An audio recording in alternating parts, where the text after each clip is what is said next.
What if I were to suggest that you play a key role in the awakening world? And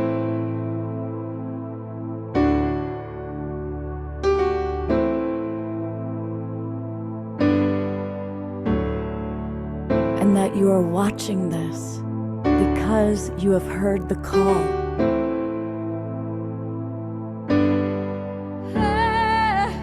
We can start right now by opening our hearts and minds.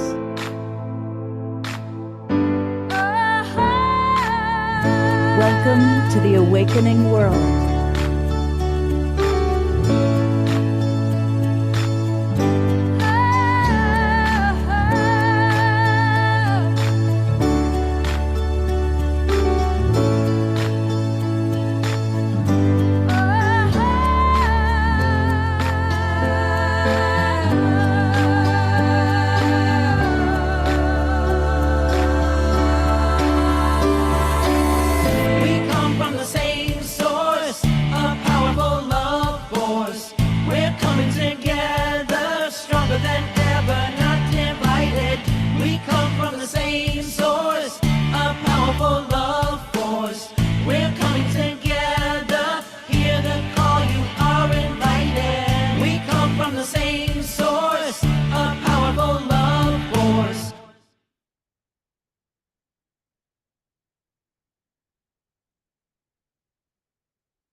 Good evening, everybody. I am Love Coach Scott Catamas, and welcome to the Awakening World.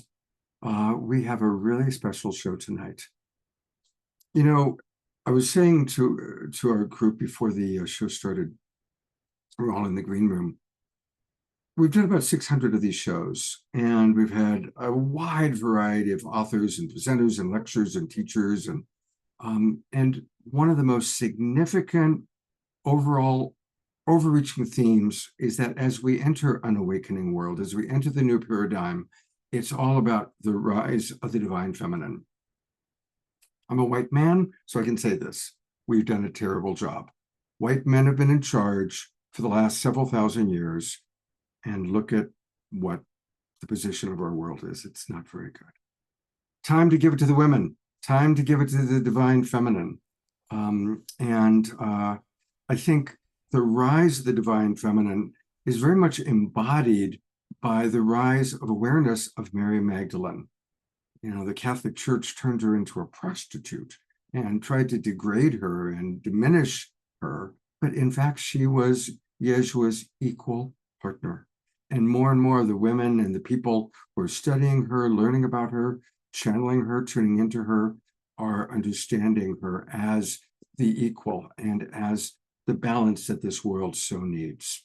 So that's what tonight's show is all about. And I'm really excited to briefly, we've got so many presenters. We've got about 20 people because we have authors from this anthology book. We're all going to share 2 or 3 minutes about what Mary Magdalene means to them. But I am really happy to have Astara with us, and she is going to be co-hosting the show with me. And she is the woman who has put this incredible book together. The book is called Magdalene Unveiled, compiled by Jane Astara Ashley. We will affectionately call her Astara, with 33 contributing authors, and more than half of them are in the Zoom room and with us right now tonight. So welcome, Astara. Please unmute and tell us a little bit about this journey of putting this book together. Oh, thank you, Scott. Thank you, everybody. I'm so grateful to be here tonight and to be in this conversation with all of us around the rise of the divine feminine and the power of Mary Magdalene, this energetic wave of love, which is just so strong right now. This book was birthed through a moment when I was going through a dark night a couple of years ago. My father had died. I had moved to a different state after 25 years. My final and youngest daughter had left the house, so I was an empty nester. And I'd been attacked by a dog, and everything fell apart. And I found myself lying on the floor with the dog, sleeping on the floor for a couple of months. I was just so trashed. My nervous system was trashed. I didn't know how to handle this particular dark night. And I'd been through some dark nights in my life. This one, though, took me deep. And while I was down there on the floor, Mary Magdalene came to me, and I had been in training as a priestess for many years and had been really steeped in the divine feminine and had been training as an anointing priestess and had worked with this, but she showed up in a whole new way for me when I was down there on the ground. And she basically told me, I heard her say, "Bring me your black veil. Sit underneath your black veil with me." She directed me. And so I went and got my black veil and I sat in the mornings with my black veil over my head.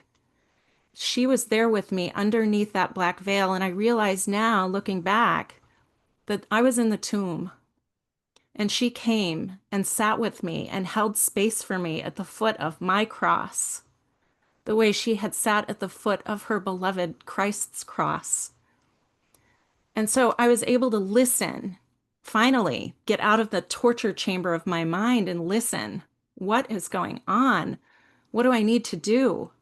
And she planted the seed. She said, "You've got to do this. You've got to call these voices together, but in a whole new way." And I had created anthologies over the years as a book publisher. This one was different. So I had no choice but to really listen. And then a couple months later, I found myself in Glastonbury on the anointing table with three priestesses with their hands on me, anointing me, hands-on healing. A few of them actually are in this book. And in that moment, I had another encounter. Magdalene and Christ showed up on either side. And she whispered in my ear and said, "Beloved, it is time. Call them in. Make the offer. Just do it.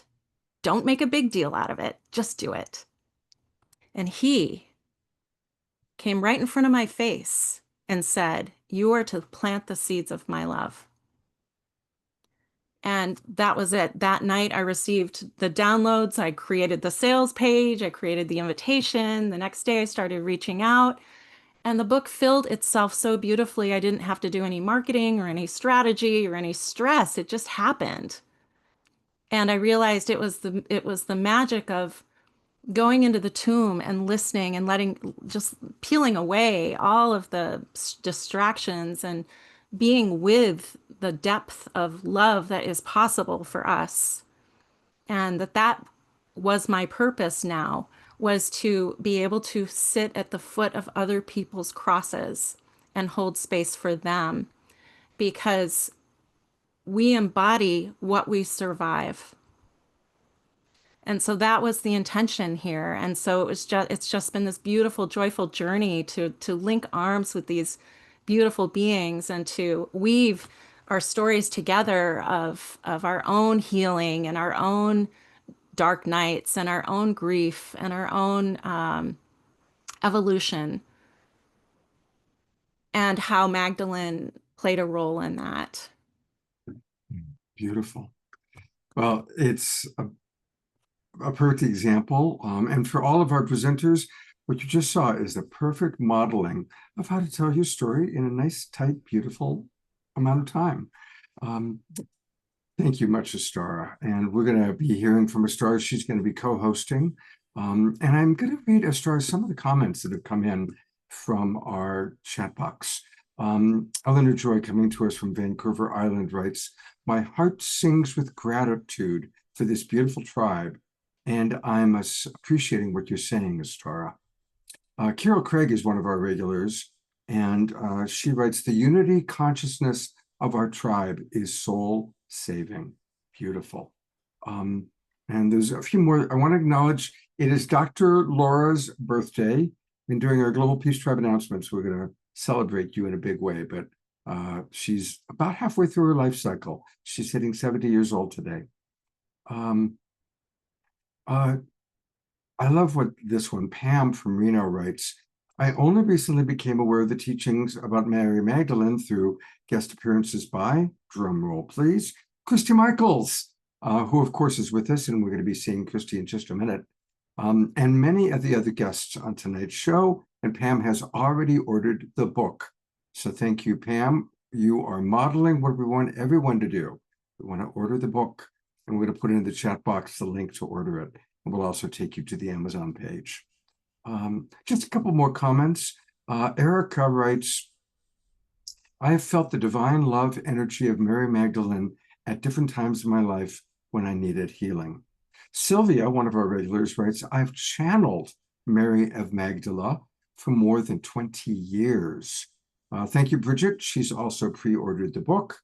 And I know there's one more here that I wanted to read. Oh yeah, Carol Craig just was already with Eden Amadora, who's joining us tonight. She'll be joining us a little bit later. And she led the opening portal to Lionsgate. So it's beautiful how all of our tribe comes together. And for those of you that are new, oh, and Dr. Laura went to the south of France to see some of the sites of Mary Magdalene. And Eden, of course, has led tours to the south of France. All right.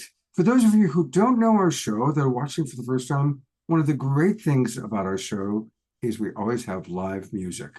We are blessed to have the most wonderful house musical artist anyone could ever ask for, my beloved partner and co-host, Omashar, who's going to kick us off, and I invite everybody to move and groove to the music.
hold you here in my heart, as fast as an ocean. Sleeping child, don't dream we're apart. Dream your eyes are open.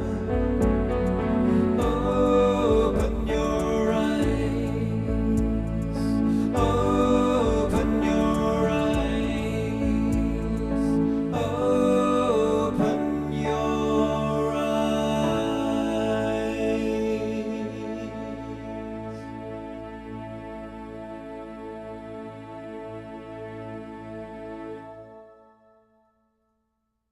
We are going to go to gallery view where we twinkle. We always send twinkles to Omashar and our presenters.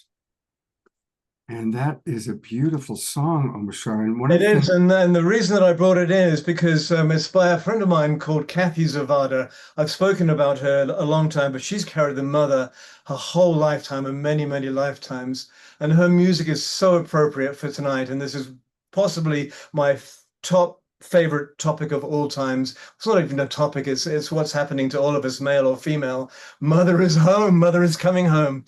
And I just invite anyone who's listening, let her in, because she does not take no for an answer. So thank you. I love you, Omashar. It was perfect. You know, and so many of Omashar's songs are kind of from divinity speaking to us, helping us to remember who we are. And I was just imagining that as the Divine Mother, if you wish, the embodiment of the Divine Mother's Mary Magdalene, offering those exact words to us. So it was beautiful, Omashar. Thank you. Well, in the beginning, there was Christy Michaels. All things Mary Magdalene as it relates to the Global Peace Tribe does and do begin with Christy. And so, of course, she's a big part of tonight's show. And welcome, Christy. You know, if you could share a little bit about your enthusiasm for this book, and then I know you have a very special introduction to make. Watch me go on fire, watch me burn up with love and with compassion and with revelation and vision. This has been the most powerful and meaningful journey of my life.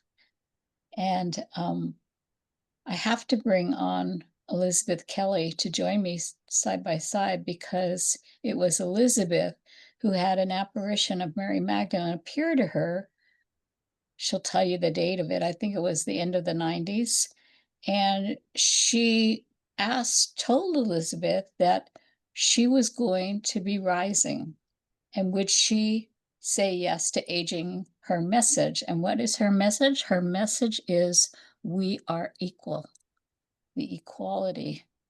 And so Elizabeth started to share, and I just exploded. Something in me was touched at a level like nothing ever had touched me.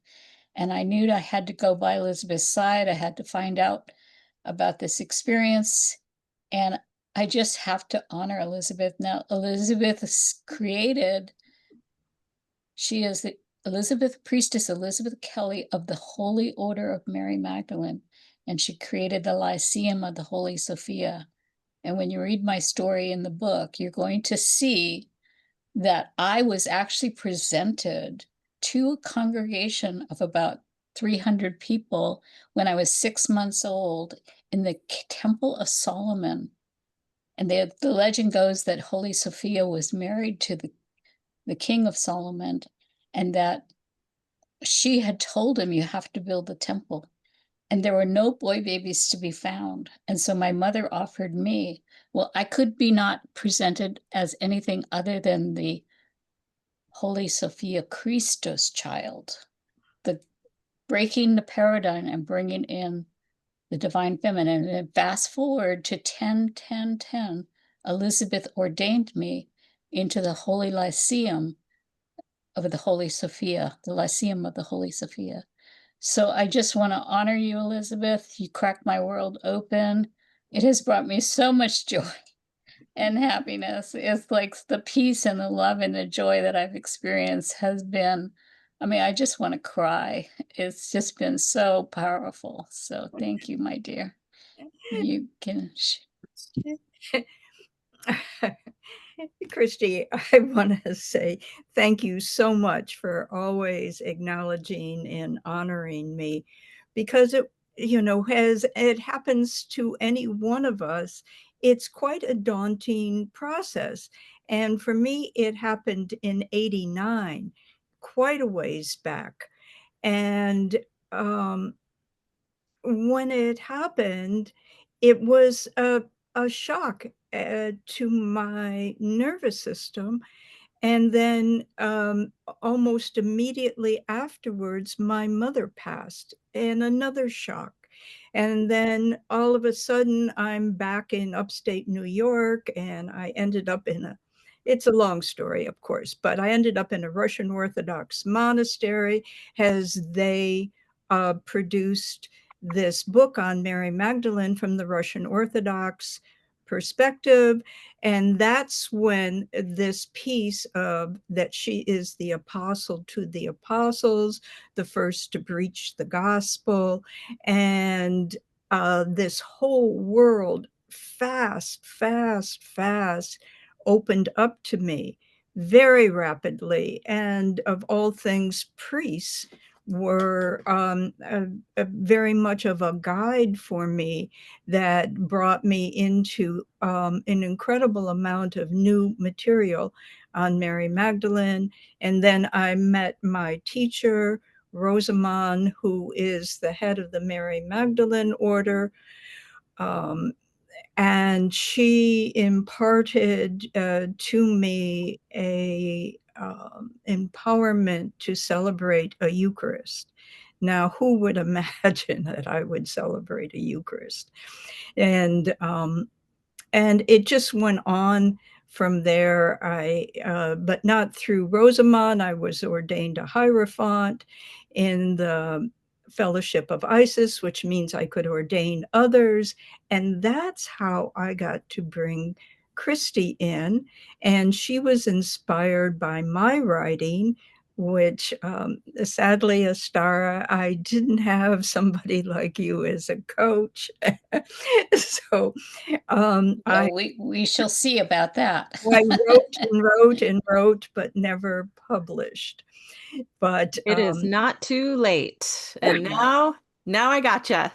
We got to get your writing out into the world, sister. Oh, yeah. Thank you so much. It inspired Christy, and it has inspired others, and so many in our Northern California community, whether me or Christy, has come on board, where we have these very large celebrations now in honor of Mary Magdalene.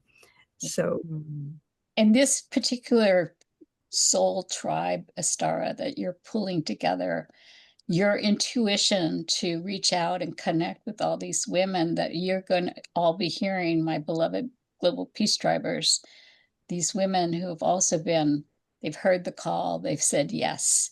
And something miraculous is happening. For me personally, it's been revolutionary. I've been having healings and powerful experiences that are altering, and it's helping me to understand that this unveiling is what revealing the truth of who we are. We have to have the divine feminine to rise up and be in her equal place. So I am so grateful to everyone who's come on board. This is Astara, you are an angel holding my hand every step of the way.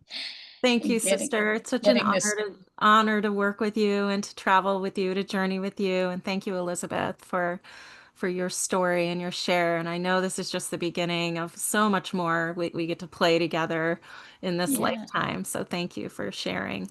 And we want to call on our next sister, which is Letty. Actually, before you do that, Christy, real quickly, we're not going to be able to do this for everybody, but I felt that it is important because Elizabeth is such a founding person of the Mary Magdalene movement and understanding. So I do want to direct people to her website, which is mmagdalene.org. Oh, thank you. Magdalene.org. And for anybody who, this is kind of new, for those, especially those watching on Facebook and YouTube, might be new wanting more information about Mary Magdalene, of course, buy the book. That's essential. But also, you can go to this website. And Elizabeth and whoever else has put this together has done a wonderful, wonderful job of helping to just kind of introduce us to Mary Magdalene. And there's a lot of good things on this website. And also learning all about the Holy Sophia, which we've done entire shows on in the past. So I just wanted to do that quickly. And Elizabeth, I so always appreciate your presence. I've enjoyed learning from you over the years. So thank you for getting our show off to such a wonderful start and all the wonderful work you're doing. Thank you, Scott, for all the tenacity you've had to keep going. 8 years, how many shows? My gosh. And I have known Scott way back in the We go way back. We do. Yeah. to the Mill Valley Film Festival a long time back. So I acknowledge you very much, Scott. Thank you, Elizabeth. All right, now you can introduce Letty. Yes, well, I was overjoyed to discover my sister, my Magdalene sister, Letty Sullivan.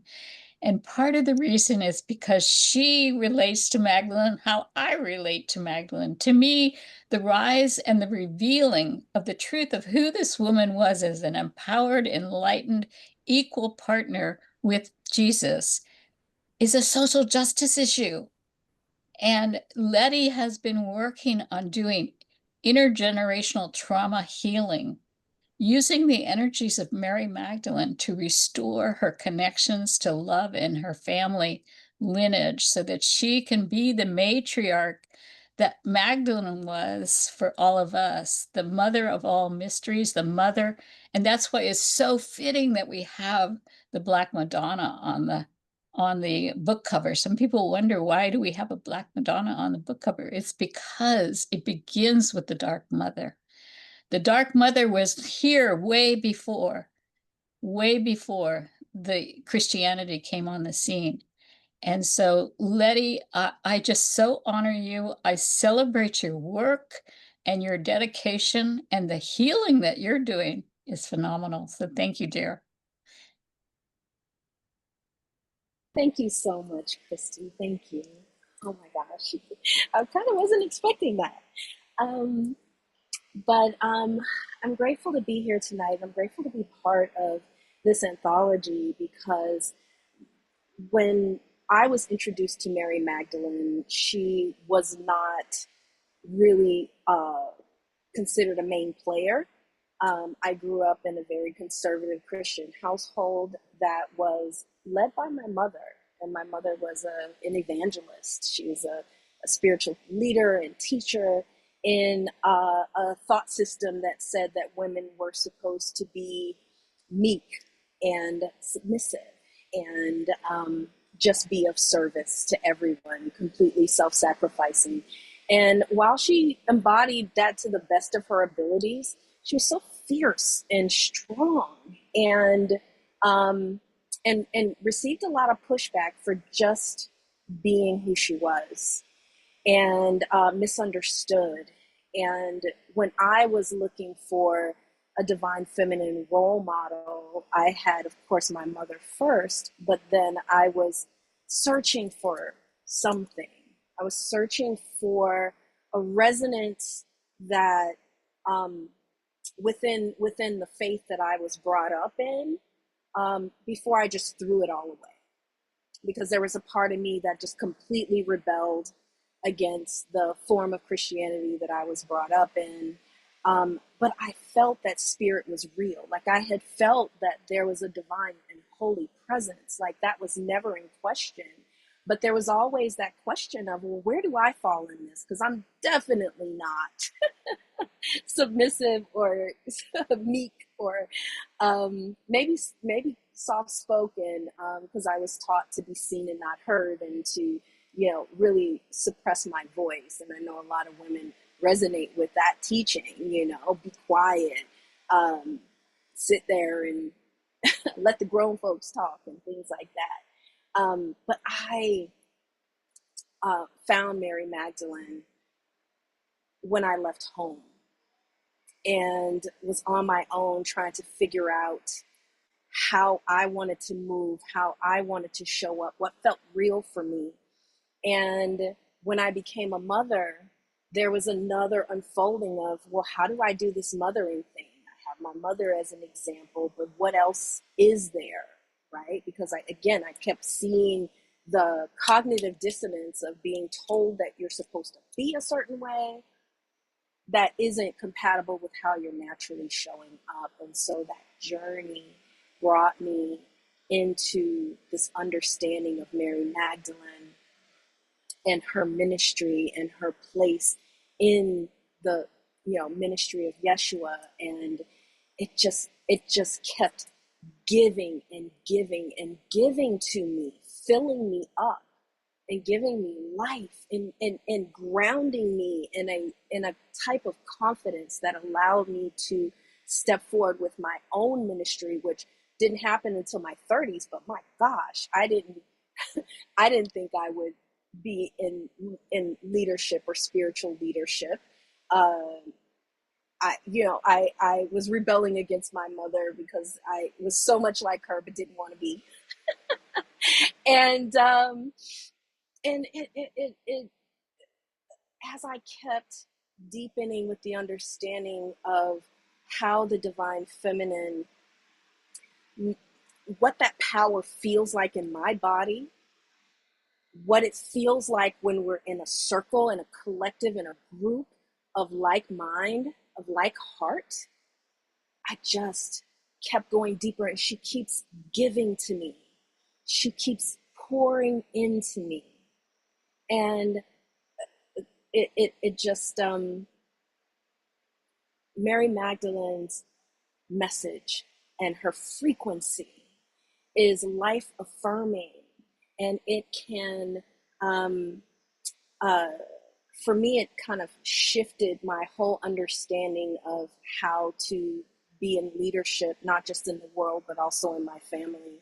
And so my story comes from a place of becoming a matriarch, because in the last 5 years of my life, all of our elders have passed in my family. I am 48 years old, and I am the oldest woman left in my family. I lost my sisters in their 50s. I lost my mother in her early 60s. My aunts, my grannies, everybody is gone. And there's a void there. There was a vacuum that needed to be filled. And as I was writing this story, my oldest nephew, who's in his early 30s, he reached out to me. His mom had passed, and we were reflecting, and he said, Auntie, I don't know why I don't know why we didn't have a closer relationship. Every memory I have of you and Uncle Corey has been so positive and so powerful. The things that you taught me, I still carry with me, and it made me a better father, and it made me a better husband. And that was the moment when I realized that it was time for me to embrace and hold that role of the matriarch, regardless of how I felt about whether I was worthy or ready or whatever. And I lean on the wisdom of the feminine to really help guide me, because I don't know what I don't know, but I do know love. And Mary Magdalene taught me. Thank you. Letty, thank you, sister, so much for your voice and for your guidance, your leadership, your light. So beautiful. Thank you. Just a couple of the comments that have come in. Susan Bloomquist writes, a well-expressed journey, which many of us have expressed, dear Letty. It is wonderful to see how divine feminine can transform lives. And Karen S., who's been with us from the very, very beginning, 6 years ago, wrote, I had noticed that the Black Madonna is on the book cover, and I appreciate that acknowledgement. And Omashar says, thank you for sharing your amazing journey, dear Letty. Thank you very much. We've got such an amazing number of authors. These are, I'm going to show the poster, which many of you probably have saw, but these are the authors who are going to, most of whom are going to be with us tonight.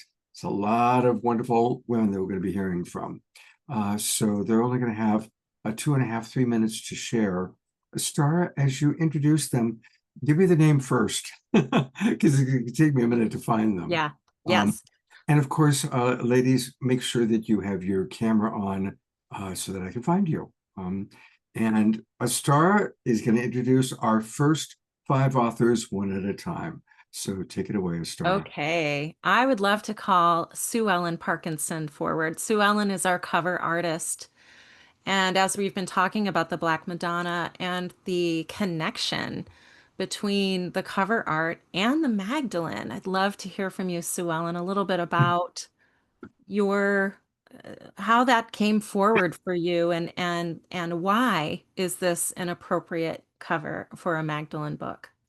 hmm Well, I started painting Mary Magdalene maybe about 10 years ago, and the experience has literally changed my life because, and I wasn't expecting it. I was just started painting her because I thought she was the perfect iconic representation of all these women in the world who'd been, powerful women who'd contributed a lot, who'd been somehow maligned or erased from history. So I wanted just to honor her in that way. And once I did start painting her, I felt a very deep connection with her that hasn't stopped. And she's become kind of a compass, the way she teaches her energy of just no hierarchy, no separation, just love and affirmation and encouragement to be oneself, you know. And in terms of this particular cover, I think it was, she's called Mother of Mysteries, that painting. And I remember that I'd been reading that there'd been so many Black Madonnas found in the same region where Magdalene lived and taught in the south of France. And we don't really know what color Magdalene was. It's never stated anywhere. So she may have been Black. We don't know. For me, it's she's all women, you know, and I could literally use any woman as a model to represent her, and it would work. But this particular one, the model was a young woman who is the daughter of a really good friend of mine. And she was very hip, cool, ultra cool presentation, about 20 years old. And I put a dress on her and put that veil on her and stepped back to look at her. And I could barely get my breath. She was so beautiful. And I thought that's it. This is the sacred feminine right there, right? You know, it's right beneath the skin, right there in all of us. But, you know, you just have to frame it in a certain way and take the time to look to see it. So it was a moving experience for me to paint that. And I don't know if I should go on and on or what. You're short on time, Astara. Is that enough? That's beautiful. Thank you so much, Sue Ellen, for your contribution. And the thing that struck me about that painting too was the veil, and this symbolism of unveiling of the truth and bringing that forward. So that was another piece too that really struck me. And I know you mentioned there's some symbolism there with the acorns, that that the oak tree is part of Magdalene's symbology. Well, she's actually these Black Madonnas that have been found there in the south of France have often been found near or even in oak trees. Mm, mm, So, and sometimes they'll have acorns carved into the statues, and it's so there's some mhm. kind of connection there. Yeah. Beautiful. Thank you so much, Sue Ellen. Mhm. Beautiful. Who's our next wonderful presenter? Mm. Sandra Corcoran. Mm. Yeah. Hi, Sandy. Hi, Astara. Thank you for having me. And thank the group of sisters who came together to birth this amazing anthology. I'll be very brief. Like many of the other sisters on this panel, my first introduction was to the Black Madonna. Back in '83, when my first daughter, passed away, and Native American women started coming and saying that I had promised I would work with them. I was an ex-Catholic blonde woman from the suburbs, and that just didn't make any sense to me, and I kind of fought it for a while. My first teacher was she who makes the Song of the Earth, and she brought me back, I would say, from the grief. It took about 4 years, even though I can still go to that moment and cry. But she really helped me go through the dissension to come back. And at that point, she initiated me into the Sisters of the Violet Flame, which comes out of Egypt through France. I didn't know anything other than what I'd heard as a kid about Mary Magdalene, and none of that was positive. And shortly after I was initiated, she passed me on to my longest mentor, she whose voice rides the wind, Grandmother Twyla Nietzsche. And so here I'm being taught by these very dark-skinned people about the most beautiful form of holiness and sacredness than I was ever taught personally through my lineage, through my family in the Catholic Church. From that, the seeds started to be planted, and she taught me a lot about the stars and the Pleiades and how the feminine energies, everybody from Mary Magdalene to Mother Mary to Isis to Hathor, had come down through those lineages. And she taught me for 14 years and then said, it's time that you go out now and teach in Europe, in the south of France, and in Egypt. And I was like, whoa, that's not on my agenda. I don't know how to do that. I don't know where to start. And she said, just pray. And when I prayed, Mary Magdalene came forward and said, I will help you with the words. I will help you with the teaching.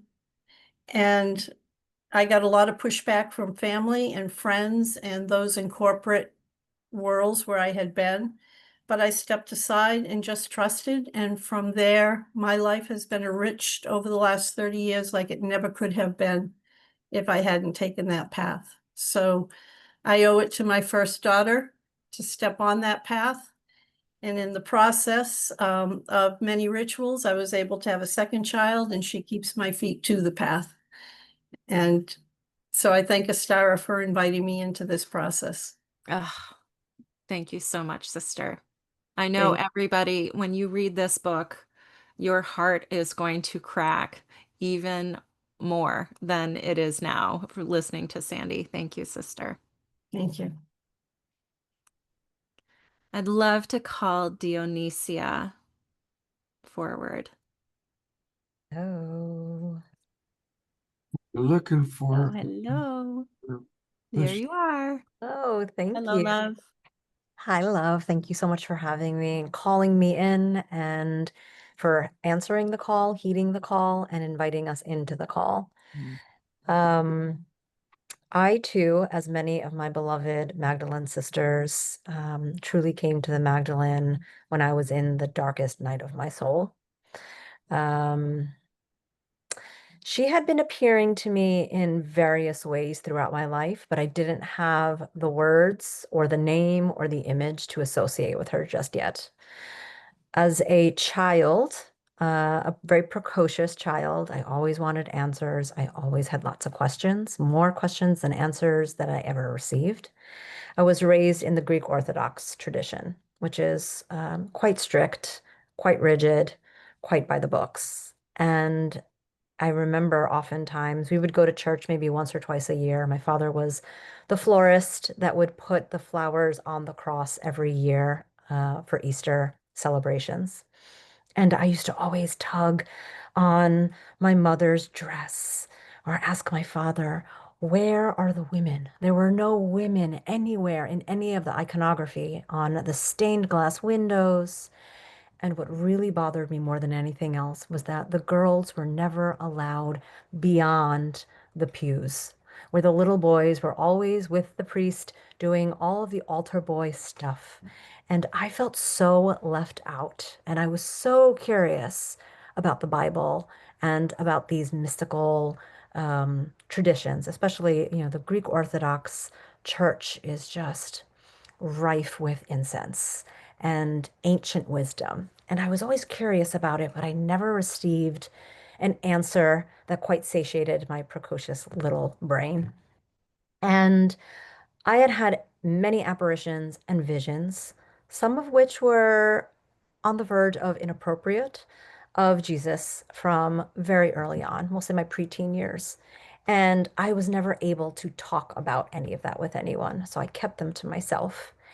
And I didn't truly understand that the lack of the female gaze in the Greek Orthodox Church, and then also my connection to Yeshua, Jesus Christ, I just didn't have anything to kind of tie that together, anything to weave it together until I went into my holiest of holiest dark night after a medical procedure, and I won't go into the details there. And I was brought to my knees, absolutely brought to my knees. And all I wanted to do was leave this cherished body that I had had such a deep reverence and respect and admiration for. As a dancer, as a mover, as a lover of life, I just wanted my life to end. This was brutal, physical, emotional, mental, psychological pain that I've never experienced before. And the only thing that kept me going was this deep knowing that there was something on the other end of this dark tunnel. And the Magdalene came through to me. And she came through to me when I realized this connection of the divine feminine that I had always known existed, but I didn't know it was in the form of a divine human woman, goddess, priestess, Mary Magdalene, someone that had been relegated to the prostitute.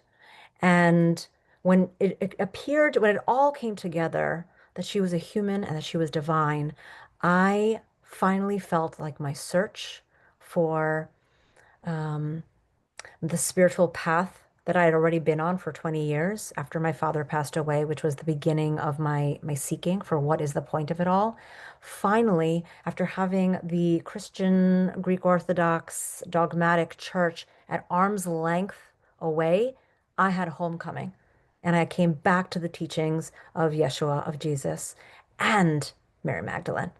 And because of these teachings having come into my life, and I'll wrap it up right now, I am still here. I will forever be grateful to Mary Magdalene that I am alive, that I get to pass on her teachings in this somatic, beautiful way. Thank you so much, sister. So beautiful. So much depth. Thank What you. a beautiful, beautiful story. I'm also half Greek, so my Greek sister. And I am going to read a couple of the comments.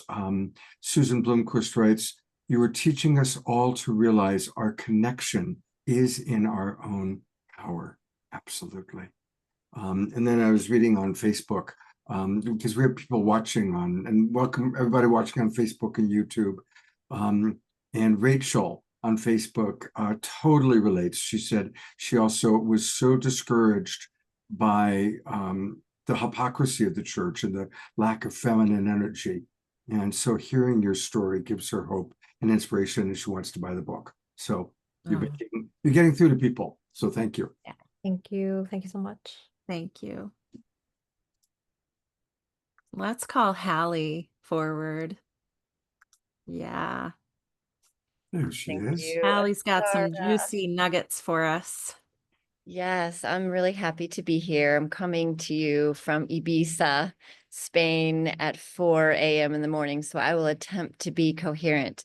But I'm happy to share that I am here with 15 priestesses.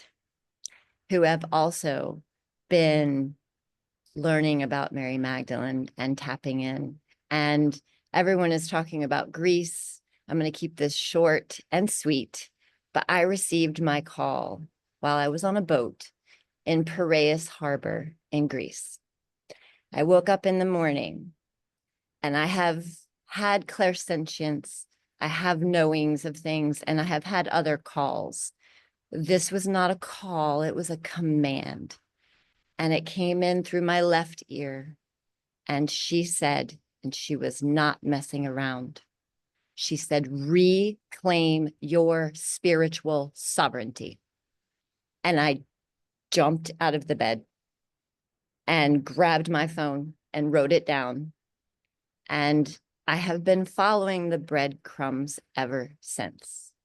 And they have led me down the most beautiful path of rediscovering the priestess arts that I was always drawn to naturally anyway. I was a childbirth educator and a doula. And so bringing back this womb wisdom, I was lucky enough to be trained with Kalila as a temple guide.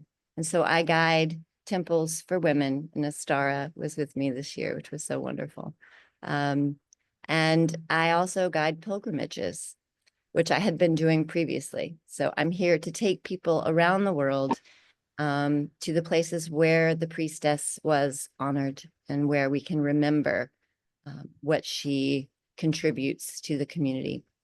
Happy to report that yesterday on Mary Magdalene's feast day, I went to a very ancient cave here in Ibiza, and there were hordes of people, women coming, men coming, so much singing, so much chanting, so much celebration and remembrance. So it is happening, and I'm so, so happy to be just a small part of it and to have answered the call.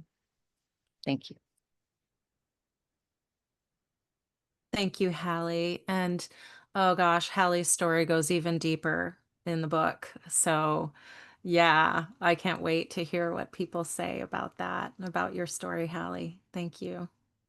Thank you. I'd love to call forward Sarah. Yes. Hey, love. Am I You're muted. unmuted? There we go. Yeah. Thank you so much for inviting me into this international Magdalene celebration yet again. Wow, it continues. I really feel, though I come from such a tiny little place in the world, or so it felt for so many generations of my life growing up.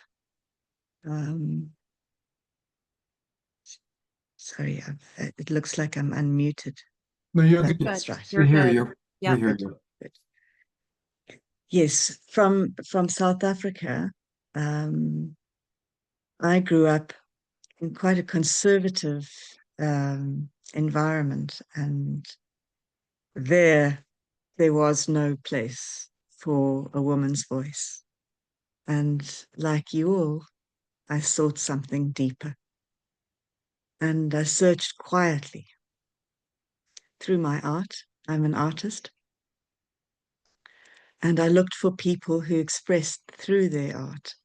And one day I found my teacher through research in a library, hidden away because during the apartheid time, anyone who spoke freely of the truth of Africa, the truth of the African soul, that voice was silenced. And very often the African soul spoke of that partnership, the divine feminine and masculine. And thus I met my teacher, Baba Credo Mutwa, and I became a disciple.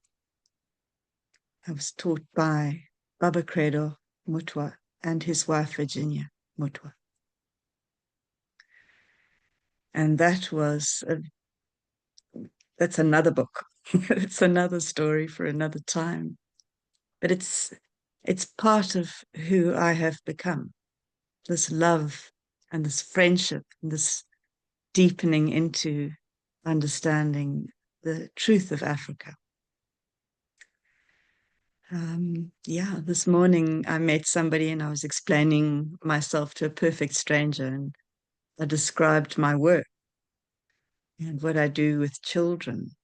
The name of my work, Ubu Mama, which in essence means motherhood. And that journey into holding the motherhood aspect for our children, because it's becoming more and more ever difficult for us to hold those values and that beautiful Africanness.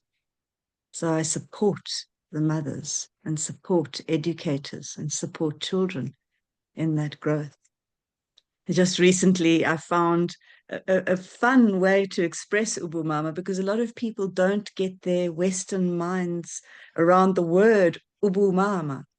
So I was able to reach in and take that word and bring it into its parts for us all. You be you, Mama. Because the truth of being Africa, being in Africa and being African, is about your essence shining forth as you. Yes. When Beautiful. I met the Magdalene, you know, and you find yourself in trouble, Mother Mary comes to me, speaking words of wisdom. Let it be, let it be. And I found that. I found Magdalene in that time of trouble. Baba Credo passed. My mother had passed. And my daughter had left. So much misunderstanding. And for one who is on a sacred path, especially a woman who carries these sacred purposes, you know, as someone who reaches into education and extracts that which children really need, it was a difficult path for me. And when I fell to my knees and Mother Mary came to me, Magdalene touched my heart. And she said, "You keep going, Mama. You be you, Mama. Follow the light. Just keep going, because the awakening is happening. And you are part of this. Yeah. And as you awaken and as we touch people and awaken those souls around us, your daughter will be with you. You be you, Mama."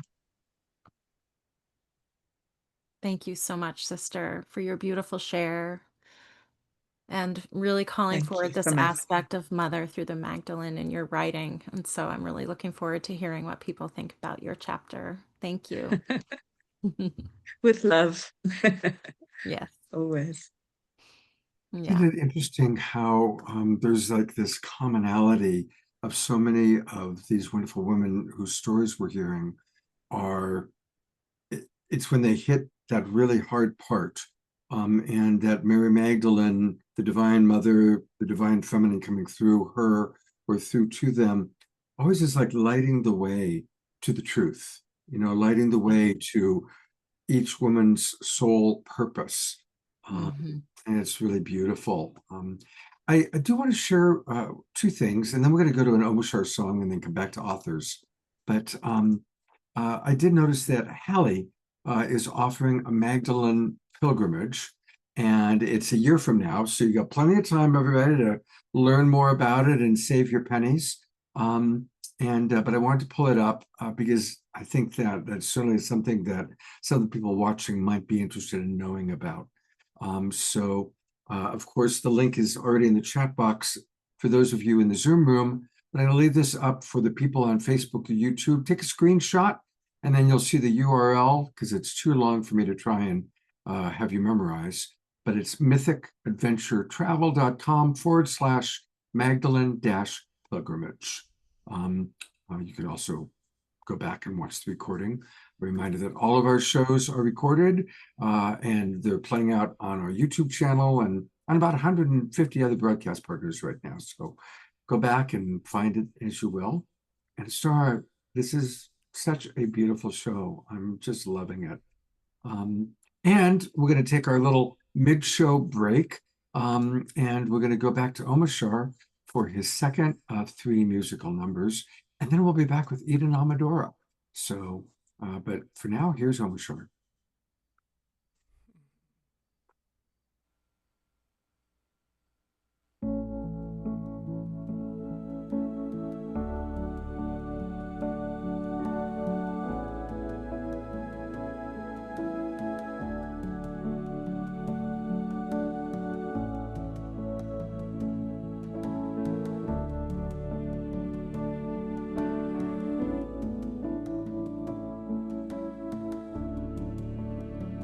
It's by thy grace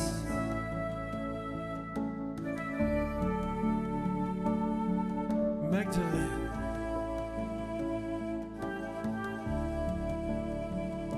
it's by your grace.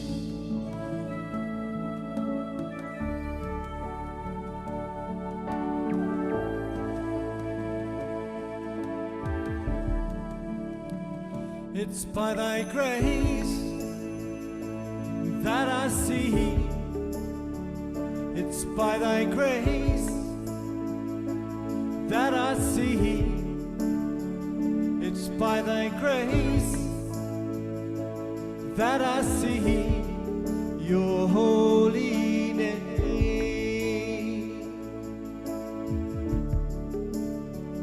It's by thy grace that I feel. It's by thy grace that I feel. It's by thy grace that I feel your holy name.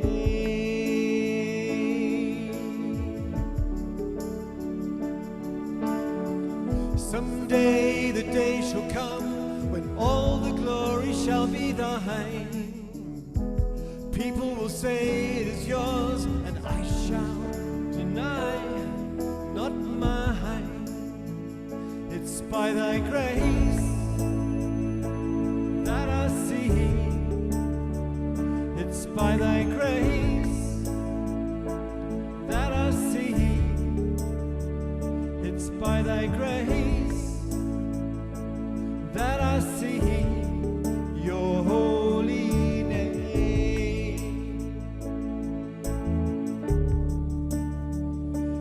by thy grace that I feel.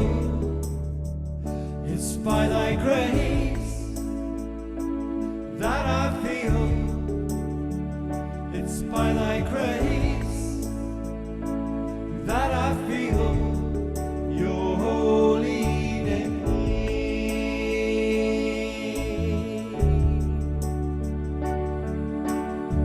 Someday the day shall come when all the glory shall be thine. People will say it is yours, and I shall deny, not mine. Mary Magdalene, Christos, Sophia Maria.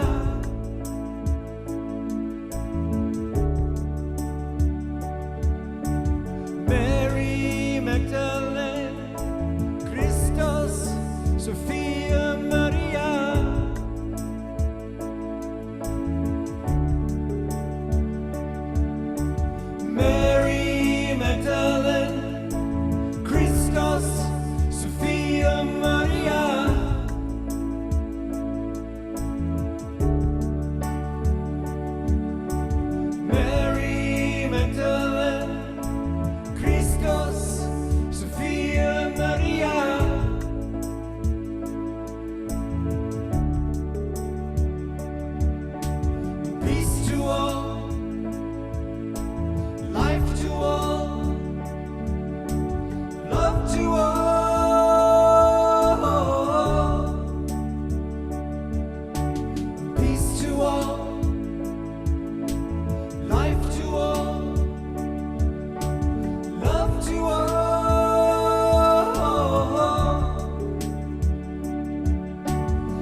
all, life to all, love to all,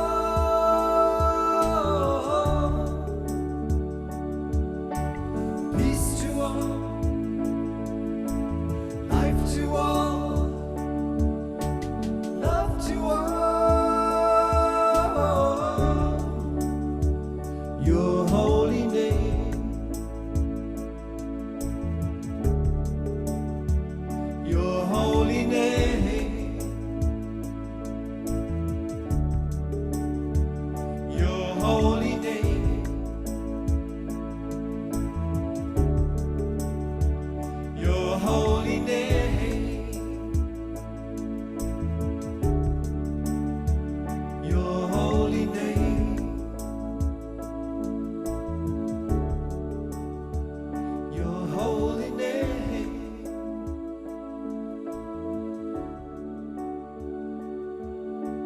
Peace to all, life to all, love to all.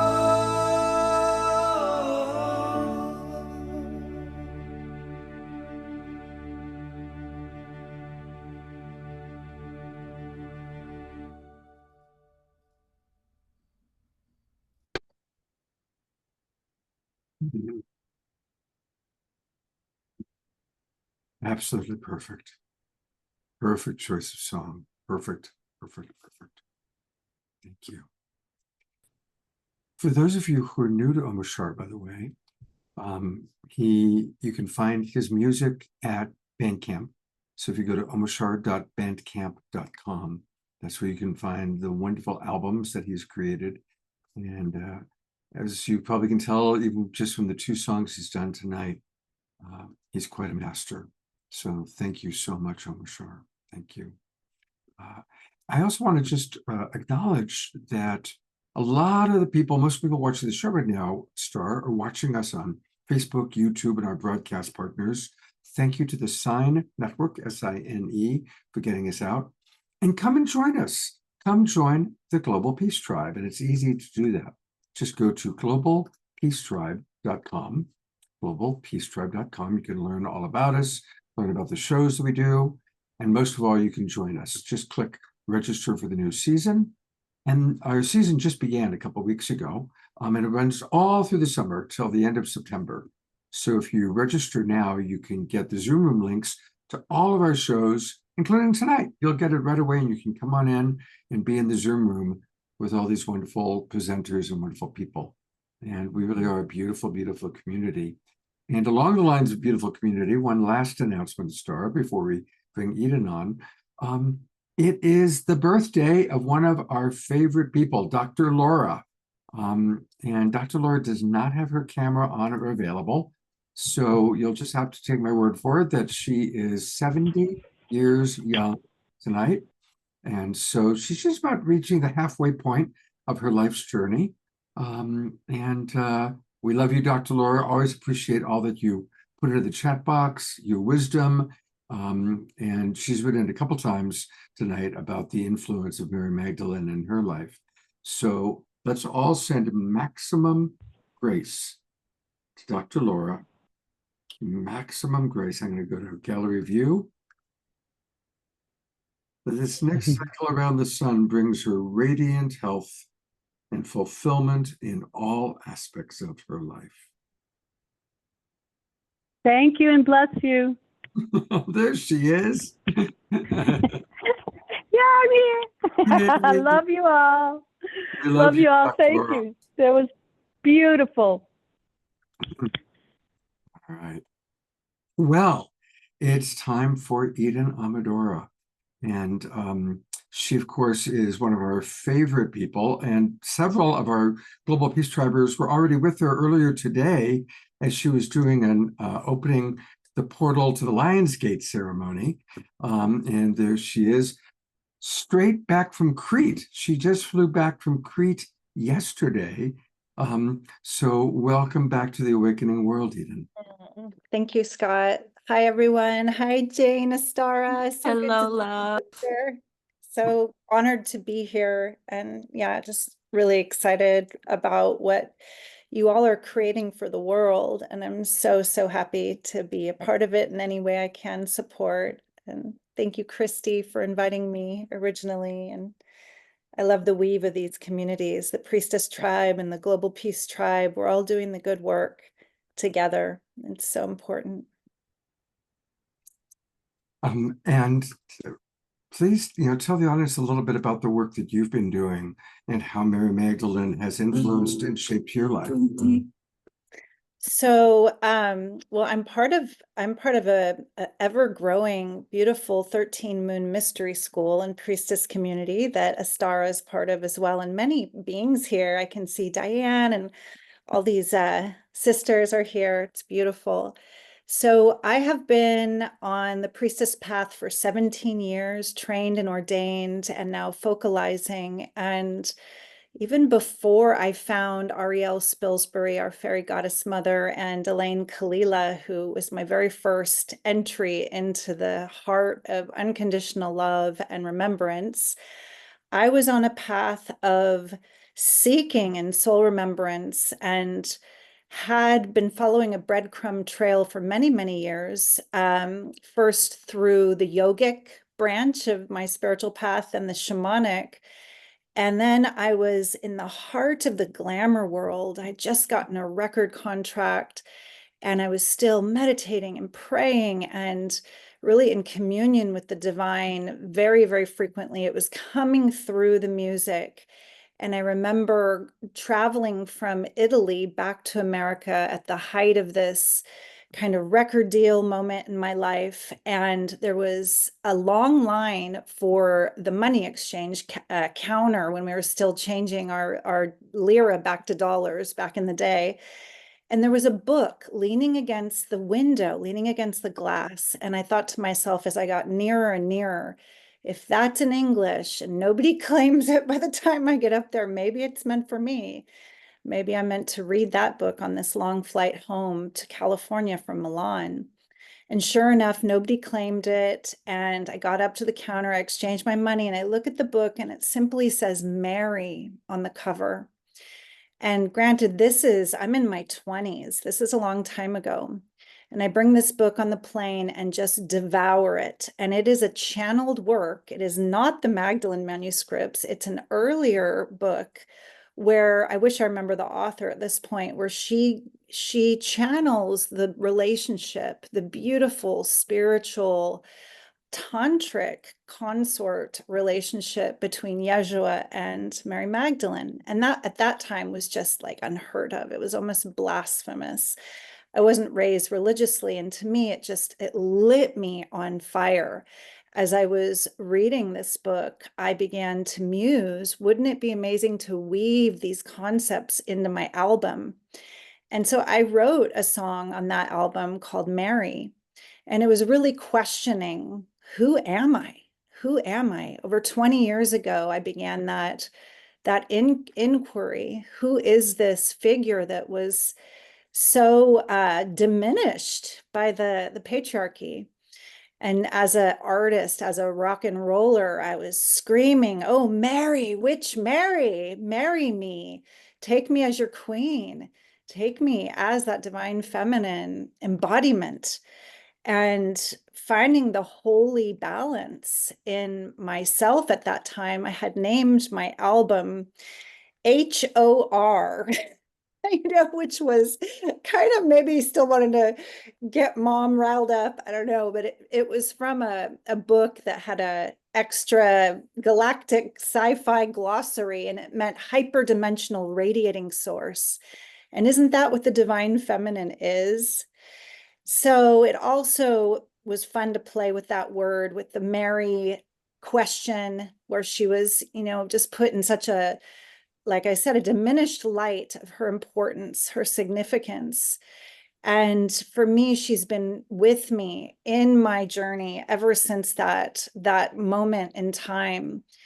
And joining the Divine Feminine Mystery School really cracked me open to the greatest gnosis, which is the inner knowing that we are the temple. We are the body of the goddess. We are she.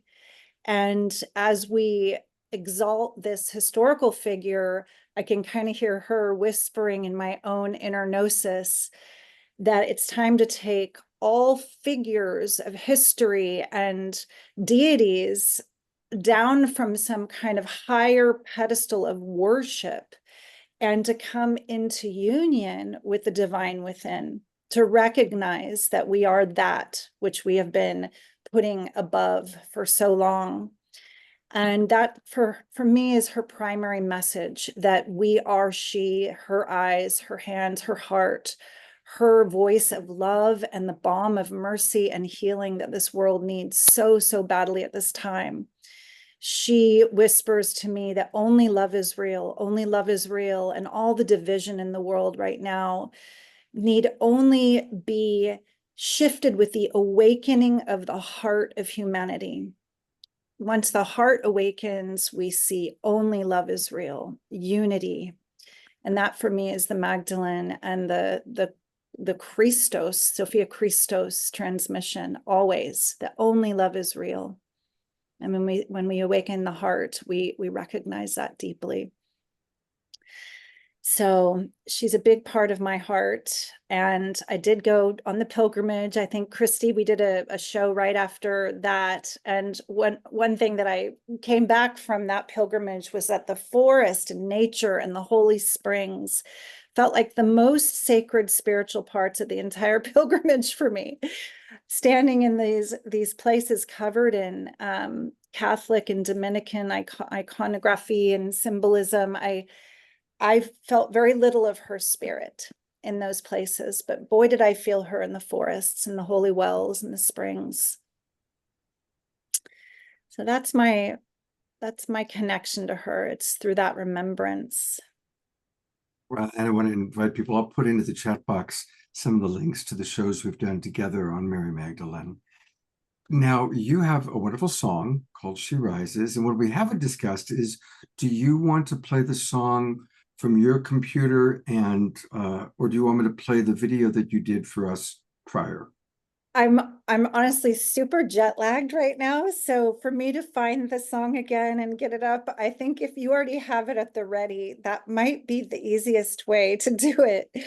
I didn't plan on playing it again. We recorded a little segment in case I was way too jet lagged to make it, and it'd be fun to just share that song. Can you still show the audience while you're playing the song, or does the video have to be the main visual? The video is going to take up the band, it's going to take. Well, then let's take a moment for me to go find it then, because if I can play it and we can see everybody, I think that would be really sweet. Okay, that sounds wonderful. I think I know where it is. Okay, great. Meanwhile, I want to say how excited I am about this book. I didn't get to hear the first part of the call, but I think it's amazing what you're doing, Astara, and just how many divine feminine kind of authors and writers and speakers you've been supporting over these last years. I've been lucky to be a part of several of those books that, thanks to you and your mission. Oh, thank you, love. It's such an honor to weave our voices together for the collective. And I've just discovered over the years how healing it is for us to share our stories, just simply sharing our stories and the transformation that the authors go through as they're birthing the story, and then the initiations that come up, and how we transform through the process, literally like birthing a baby. It's that much of a transformational experience for most people when they do this, when they choose to share such a personal, vulnerable truth of who they are. And every word that is shared becomes gives the reader permission. It gives the reader permission to feel like they belong, they're not alone, and that they too can share their story, clear all the shame, and elevate, walk in love. Yeah. Thank Absolutely. you. I'm excited about the book that we're also releasing next spring, but there's time, and I'm sure Scott will be happy to share about that later. Okay, Scott, I found it. Okay, great. All right. Am I able to share audio from my side? Omashar, do you want to give her? I think you did. I'm going to make you co-host. Yeah, I think I can share. So Christy asked me to share this song. I think she heard it when we did the show with Marguerite Rigoglioso, and that was a beautiful show about Mother Mary. And I know they're so connected, Mary Magdalene and Mother Mary. So I'm going to invite that as we listen to She Rises, that we feel it as the Magdalene in us, as that embodiment of her love through the body as the temple. And I just want to invite you to listen and feel where this lives in you. Okay, let's see if this works. Hopefully it's loud enough. You hear it? Yes.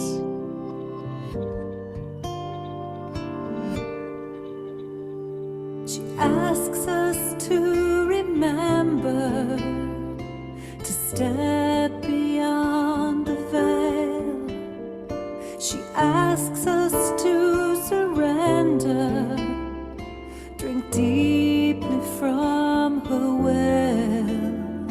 She rises from the darkness to break an ancient spell. She hands us our hearts back, new stories to tell. She rises, she rises, she rises, she rises,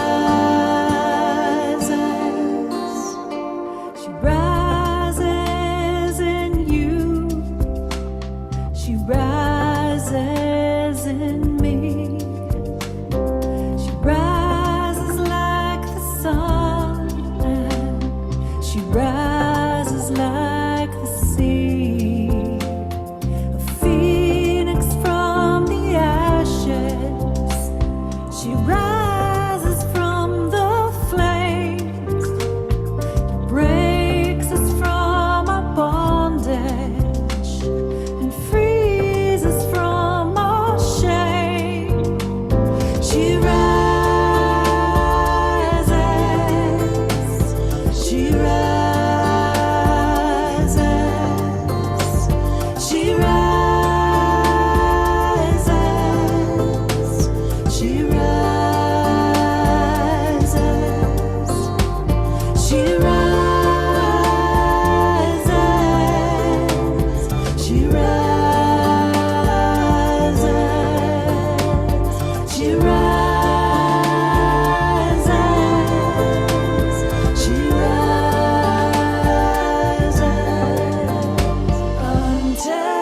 untethered and free, untethered and free, untethered and free.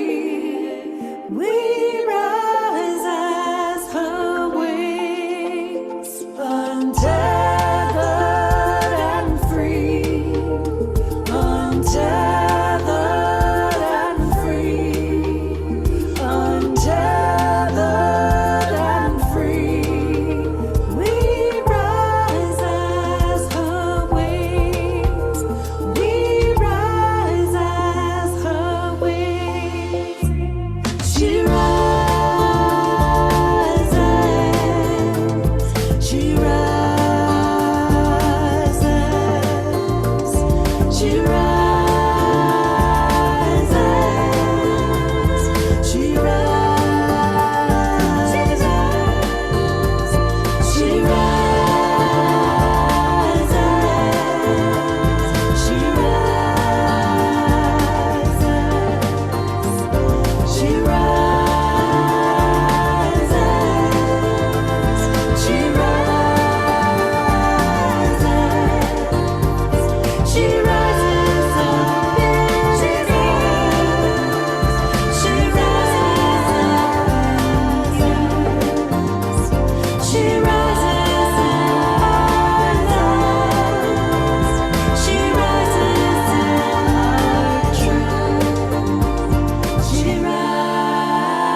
Gonna go to gallery view. Isn't that an incredible song?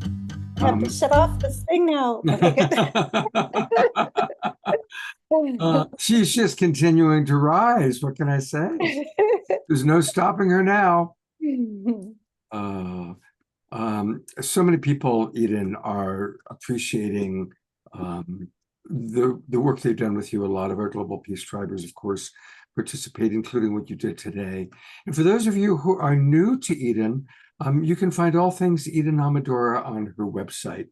And it's her name, EdenAmadora.com. And you can learn she has a wonderful quiz. It's really fun, what goddess archetype you are. You can learn all about her work. And you're still, on occasion, seeing private clients, yeah? Yes, I am taking a few private clients. This year, I'm taking a pause from the year-long priestess training, but I have room for a few people in my schedule as I'm writing an album, writing a book, and creating my show called Lead with Love.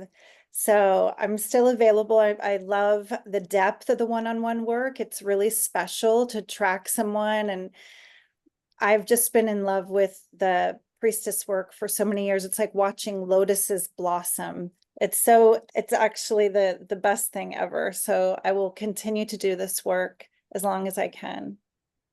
Beautiful. Thank you so much for blessing us with your presence tonight, straight from Crete, and the amazing song.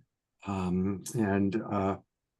love Dr. Laura said, Eden, I got to see you twice today. So actually, it was Carol who saw you twice. Yeah. Today. Yeah, So, we played another fun song on the opening of the Lion's Gate. It was the Walk Like a Lion song. So it's been such a fun way to share the music. It's the sneak peeks or sneak listens before it's officially released. we'll do a whole show for when your album is released. Oh, That's thanks, for sure. Scott. Thank you, Eden. And we'll have to do a show for when your book is released too. Definitely. So as I've been writing, and I was writing a lot in Crete, Astara, I realize it's the Magdalene transmission. The whole thing is basically just that. Yes, it's the goddess of love all the way. Yeah, Totally. so exciting. Yeah. Yeah. Cracking me open as I'm writing it. Beautiful. Can't wait to read it. And now, still more authors. Who do you want to introduce next? I would love to bring Rose Wilder forward. Come on down. There she is. Hey, love. Hi. So good to see you. You as well. Well, I know you've got a good story. You've got one of the best stories to tell. This book is just really, your chapter's so potent. I'd love to hear from you about Mary Magdalene, sister, and how she shows up for you. I so appreciate that. Mary Magdalene and the Holy Family showed up for me very early in my life as a survivor of abduction and a series of years of journeying with that. I really, truly rebuilt my entire existence and my ideas of safety and structure. And what is so interesting is that, like many of you who've spoken tonight and my fellow authors, is that we found this beautiful, beautiful Mary Magdalene and Yeshua potentially in what might seem like our darkest hours.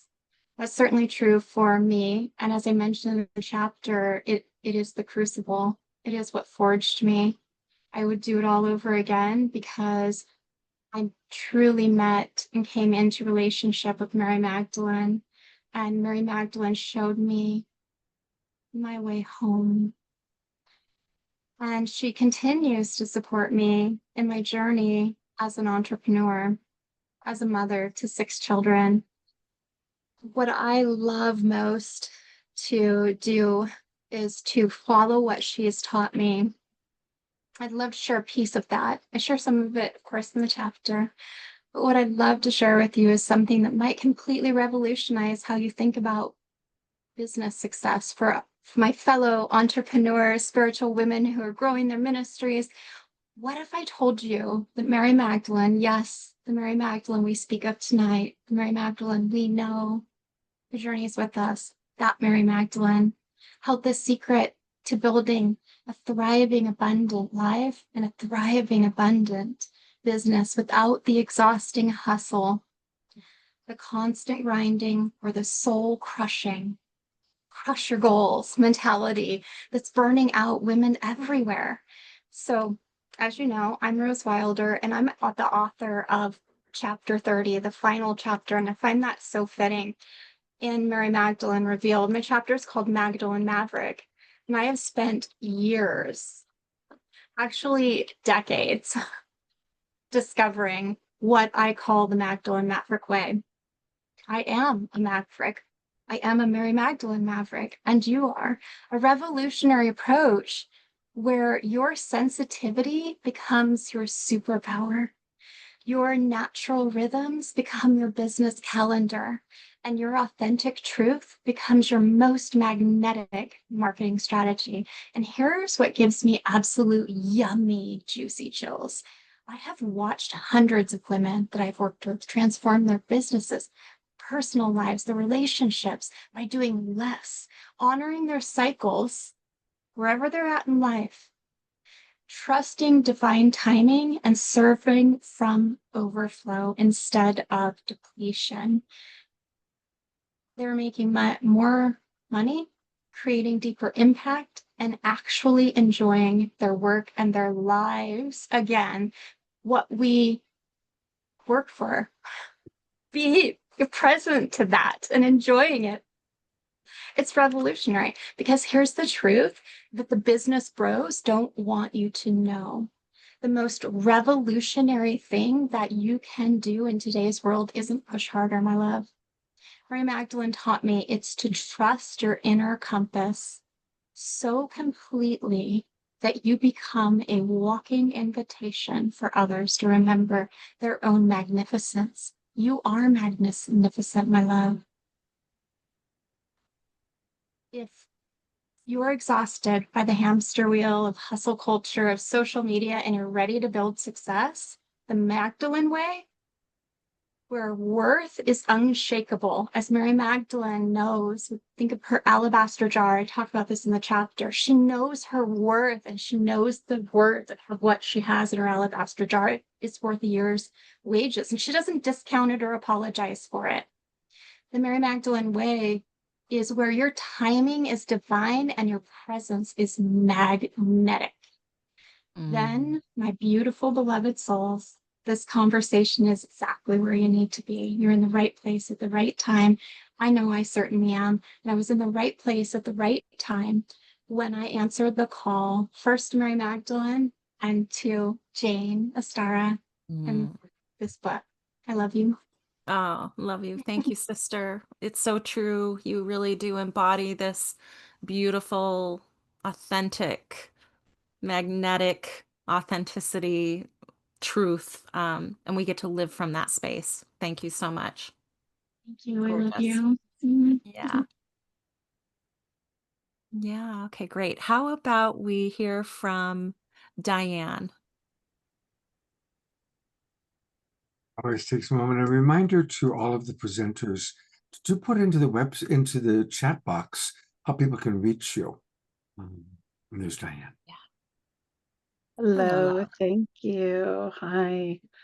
So yeah, what's really on my heart, and Eden began to share, about a little bit about that, the 13 Moon Mystery School and our priestess training is so much about walking the way of love, and that we are initiated in that.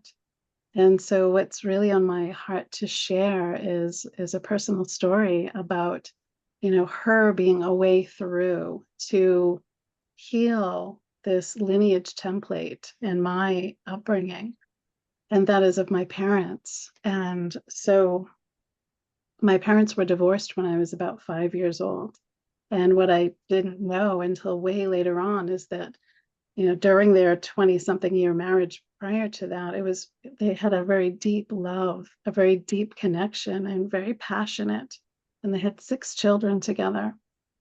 But after they were divorced and through, for the next 30 something years while my mother was still alive, my parents had a very bitter, ugly divorce. They could never be in the same town together. And so that was an imprint, from early on. And it was a very strained relationship, and certainly for us children, and kind of to be put in the middle of it and really not having this understanding, this template of a healthy relationship and of love. And so there was a gift that I received, and that was when my mother was in hospice and my father had come to visit. And this was just a couple of days before she passed away, and she'd been very incoherent for days. And so my father came, and I thought, well, I don't know that he's going to get to really have any kind of connection with her. And I had to leave and pick up my children. And when I returned and I came into the room, and my dad was smiling, and I said, "Did you talk with her?" And he had this big smile, and he said, "Oh, yeah." And I said, "What did you say?"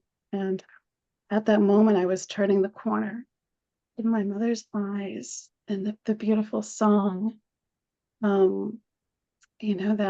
that you sang in the beginning. Oh, my mind just went blank on your name. I'm so sorry. Really sparked this for me. But my mother's eyes were so bright, and the tears were running down her face. And she had this big smile on her face, and she was so alert. And my dad just said, "I told her I loved her." And so it was such a gift in that moment that, what I thought all of my life was that they hated each other, actually. And so what Mary Magdalene means to me is a way through to heal that lineage wound, where those wounds are held and carried forward. And so in this lineage, this initiation of what does it actually mean to walk the way of love, to hold the heart open, and to speak what needs to be spoken. And so I feel like she holds such medicine, certainly in my family and my lineage, and certainly for the world, for this kind of love to really be present. Thank you, sister, for embodying this for us and showing us what this feels like through your writing and just through who you be. Thank you. Thank you, love. Yeah, I'd love to call Connie forward. Hi, everyone. I'm so Hello, happy to love. be here. So happy to be here. I'm so cracked open by everyone's share, and I really feel I feel my story through everyone's stories, and I'm sure that must be the feeling that we're all capturing through hearing everybody's shares. I think what I'd love to weave in is that Magdalene speaks to me through my body and my voice. And I think I knew her. I can remember sitting in the pew, much like Dio shared about, where are all the women? I know, Astara, we talked about that, that I felt that in my body. And the only place for me as a young lady, child, really, I think I was 11, it was the choir. And it's the way I express love. And so, yeah, I found Magdalene through using my voice through song. And that led me, I also think Magdalene is the breadcrumb trail in my life. She led me to study music theater, which was never really on my radar, but that cracked me open. And following a career that I really thought would be my dream come true, through a lot of heartache. And, that path is just really difficult. And it took a toll on my voice physically and on my confidence. And so that thread really brought me to priestessing, which is, again, something I never expected to find myself doing, but she's helped me to find my voice again. in the healing work that I do, anointing in particular, I write about that in the chapter, how I found healing in my physical voice through energy healing and anointing. And so I get to bring my voice to my work and to my healing. And she's been there all along, reminding me of my medicine. Sing, sing, sing, even when I was too heartbroken to sing. You know, I get to sing to my children. I've done that, you know, as babies. I get to sing in weddings and funerals. I get to sing as a healing tool. So yeah, she sings to me, she speaks to me, and she is that voice that tells me to keep going, even when your medicine or your gift shapeshifts through your life. Yeah. Yeah. Thank you, beloved. Thank you for sharing your voice and showing us how to use ours in so many ways. Beautiful.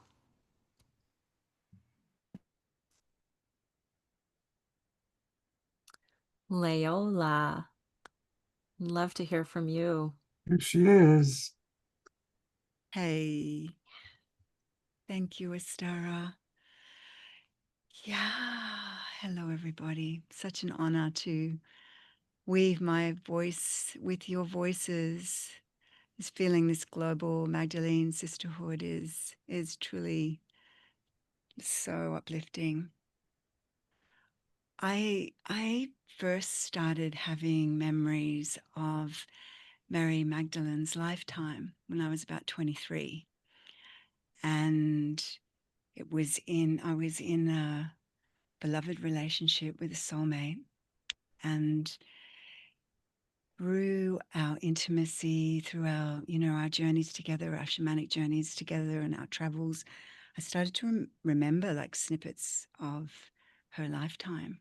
And, you know, just to preface, my understanding of this is not that I am an incarnation of Mary Magdalene, but that I am part of the soul group, you know, who I feel like I'm only just now starting to connect with you all, who carry the, you know, her ministry, her teachings, her wisdom codes, and also who carry her wound.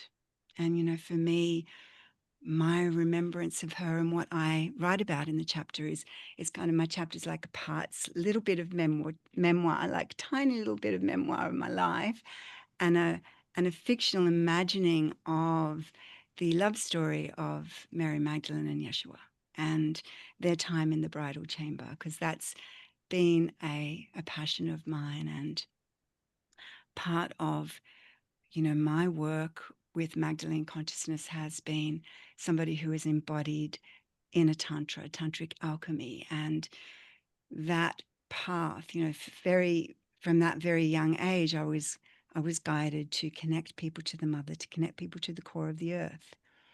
And because I was in a monogamous like relationship, I didn't take that usual path that a tantrika would take of initiating men. So I started doing these big dance sessions, and I called my work Kundalini dance. And I've been teaching and transmitting Kundalini dance for, you know, over 33 years now.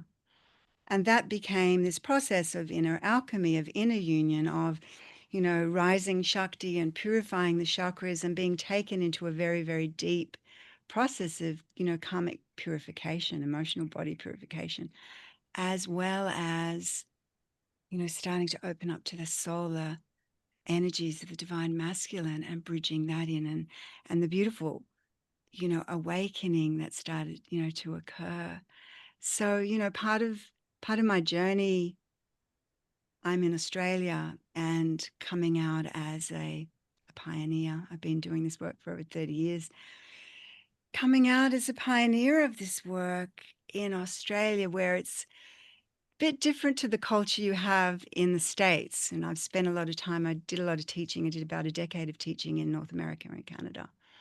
And there I would be uplifted, where I could really feel everybody rising each other up. Here we have what we call the tall poppy syndrome, which is definitely, it's about don't shine, definitely don't stand out, fit in, and I never was very good at that. So also part of the work for me, the healing has been healing the wound of the, the outcast, the rejected, being told to be silent, being hushed. And I feel that that's very much, one of the Magdalene wounds, the priestess wound of the outcast. And this is where she's really called me to, hold me through that terror of coming into visibility. So Oh, part sister, of this I journey. know. Thank you, Astara. Thank you. Oh my This, gosh.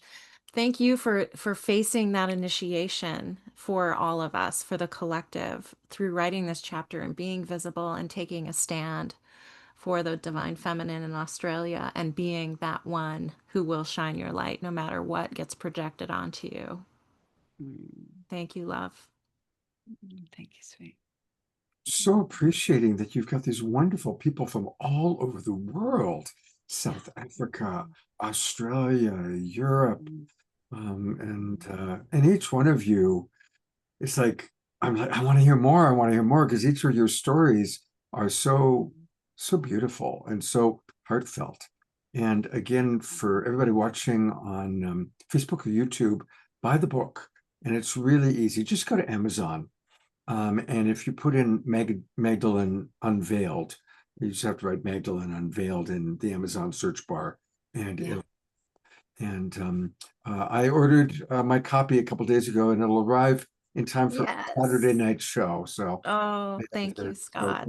Absolutely. Yeah. But everybody, I mean, hopefully people are just really understanding what an incredibly important book this is. It's going to really be a beautiful, beautiful gift to give to people. Buy it for yourself, buy it for your friends.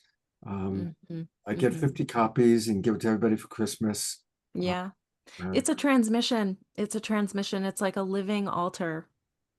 And it just keeps she keeps sharing her medicine through these words. It's like a mystery school of wisdom. And it's not just for women, it's for everybody. Yeah. And thank you. Absolutely. Absolutely. Just like Yeshua was not just for men, right? Yeah. I mean, Right. wisdom is right. wisdom, and we all need wisdom. Yes. And the sacred union is part of this path. And the union of the masculine and the feminine is a big part of where this leads. And it has certainly for me and for many people on the path. Yeah. So it's bringing us home together, brothers and sisters, bridging the factions. We're more and more becoming aware that we live in a multidimensional reality, that there's parallel Earths. Yeah. And for 30 years, my fantasy of the parallel Earth is that when people went to a church, instead of seeing a guy hanging on a cross crucified, you saw Yeshua and Mary Magdalene in Yab Yam. Imagine if that was what we as little kids saw instead of a guy hanging on the cross. Yeah.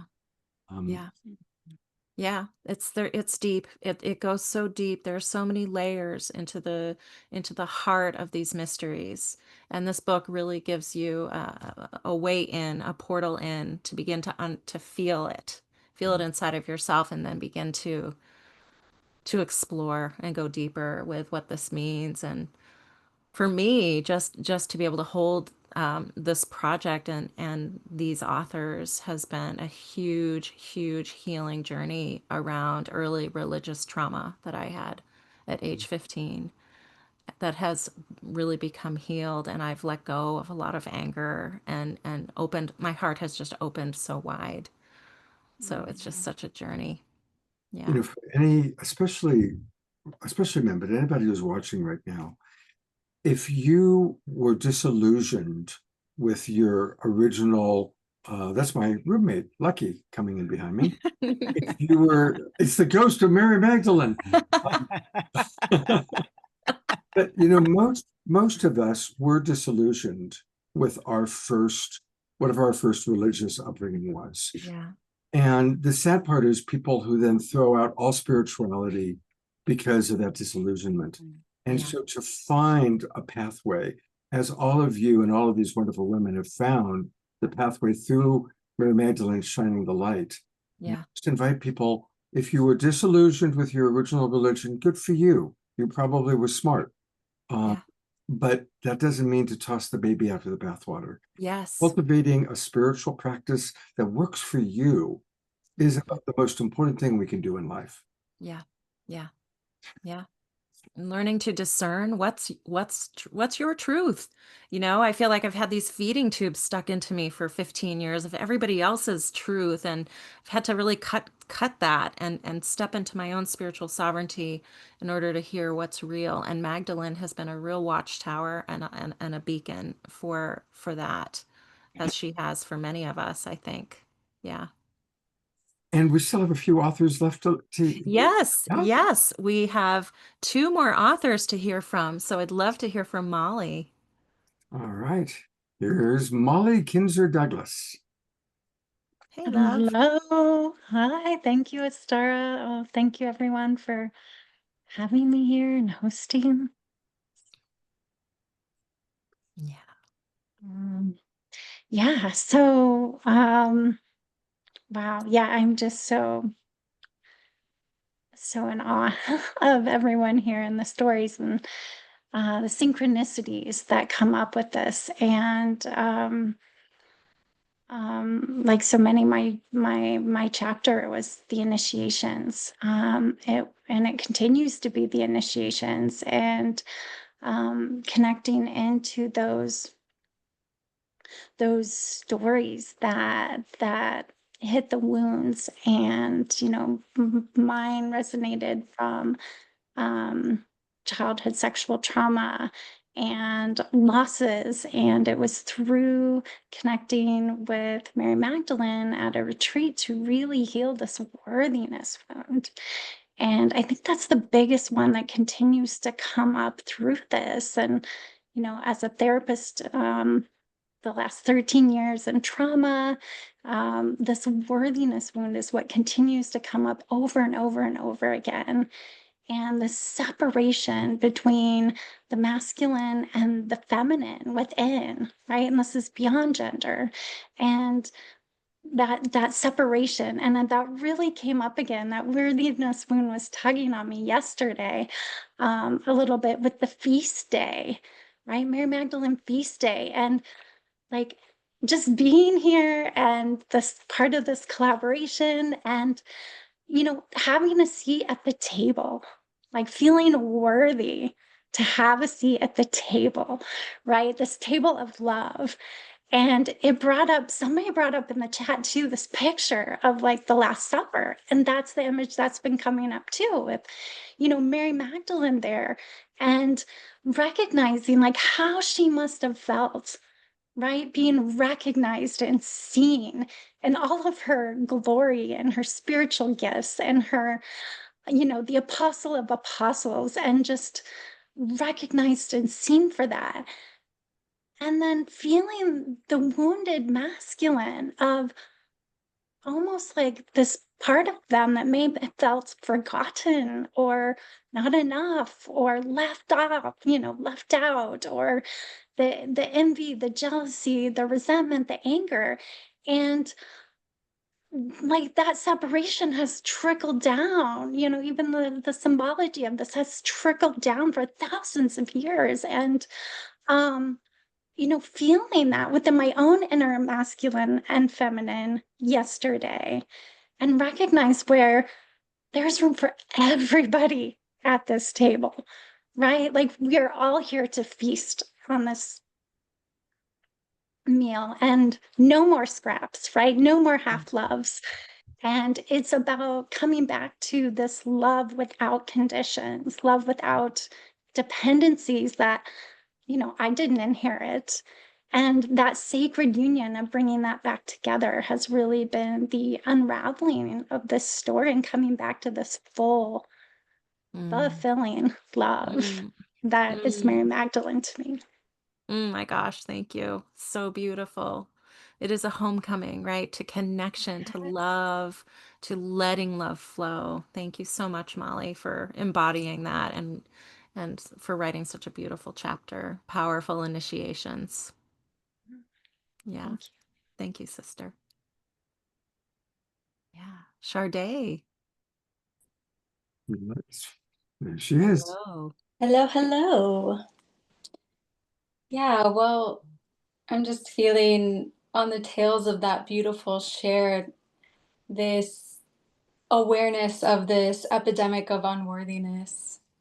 And I'm feeling into how it affects women, absolutely, and how it also affects men, that loss of the mother, the loss of the feminine. And my chapter really goes into this question, like what happens when the feminine goes into exile and the masculine is distorted and kind of hijacked to the forces of power and greed.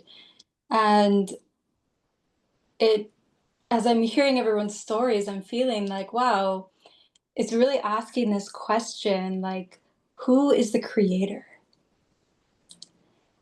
Growing up in the Christian church as well, the images that I had for the highest of the high, right, the holy of the holies was male. And so just feel into what that does to our sense of worthiness as those who identify with the feminine part of us that feels as if creator is something outside of us. We will never obtain that. We will never be that. And so my story, I really go through this process of confronting a surprise pregnancy and finding myself in that role of creatress. And I confront the ways that our patriarchal society and the men around me are still quite in ownership of my body and my choices.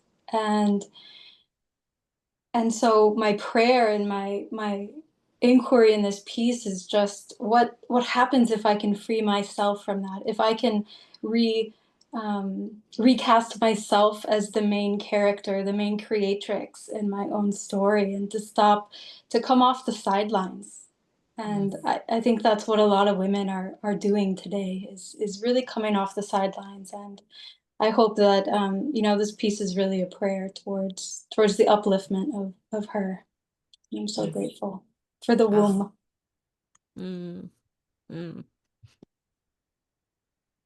I just love the synchronicity of the order of the shares tonight and the way, Sade, that your piece is really the culmination of many of the shares. So thank you so much for your vulnerability, your willingness to go there, to go deep and to ask the really hard questions in your chapter.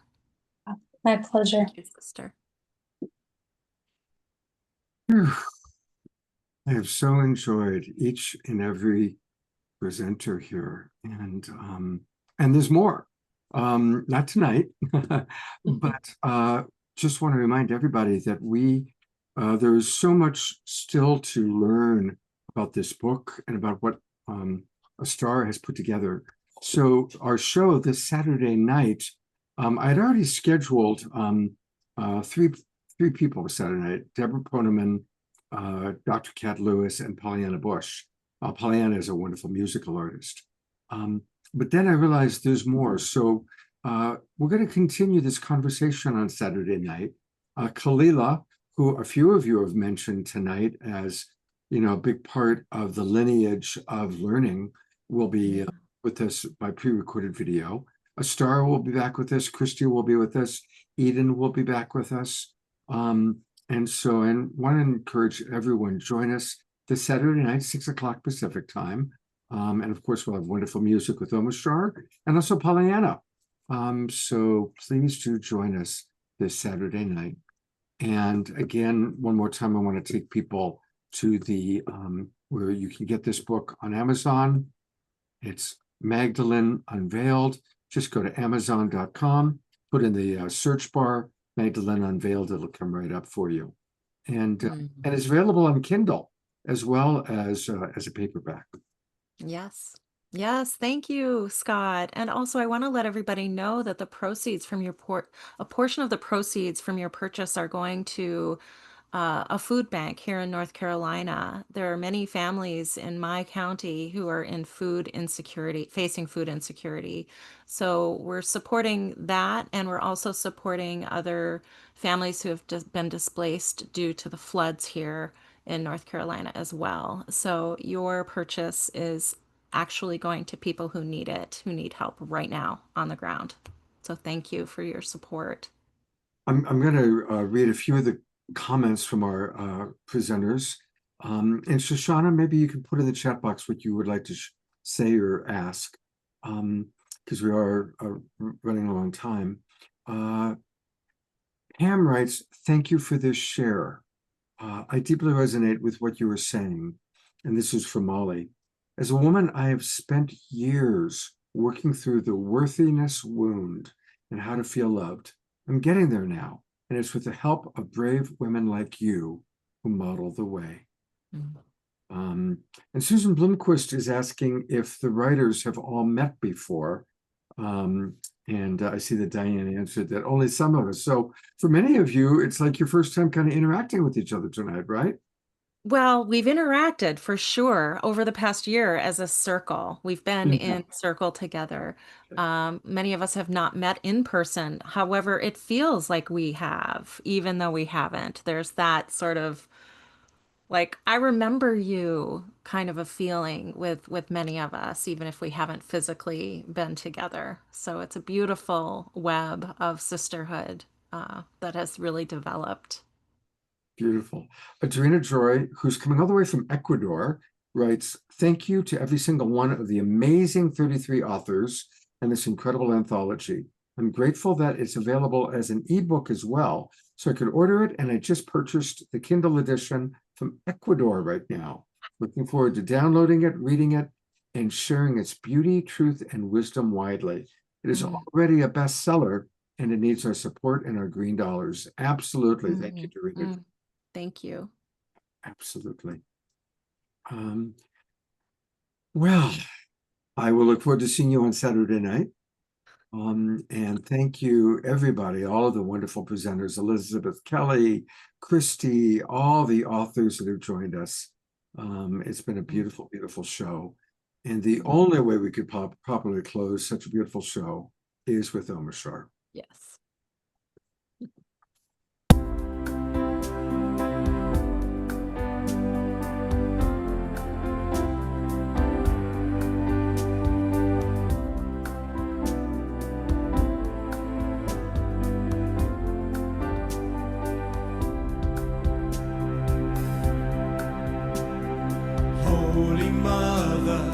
Holy Mother, my heart longs to be free.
dissolve me into thee.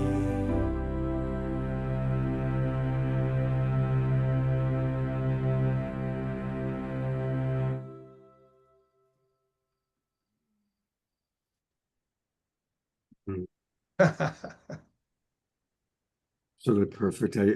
Dr. Laura writes, Omashar, not only are your songs perfect, but your backgrounds are always spot on. You are so appreciated. And just so you know, that was also a Kathy Zavada hit. And both of the bumpers on this one, her presence came in so strongly. And I know she's now living in Ashland as a Unity minister. She has her own Unity church up there. However, I've known her for many moons, and all she has loved is the mother. She used to be Amma in India's personal musician as well back in the day. So Beautiful. And I like what Dia Therese wrote. She wrote, Omashar, not only, that was before. She wrote, Omashar, you fit in perfectly with your feminine, lovely, Holy Mother backdrop. And that is true. See, I'm not even in the way of the goddesses. Look.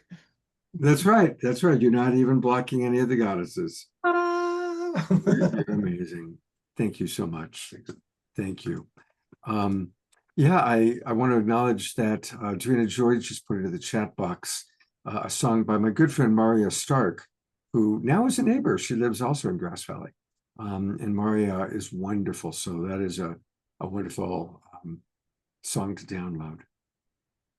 All right. It's been a beautiful, wonderful show. Thank you, everybody, for being with us. Thank you again, Astara, for being a wonderful co-host. I'm going to bring you up one more time.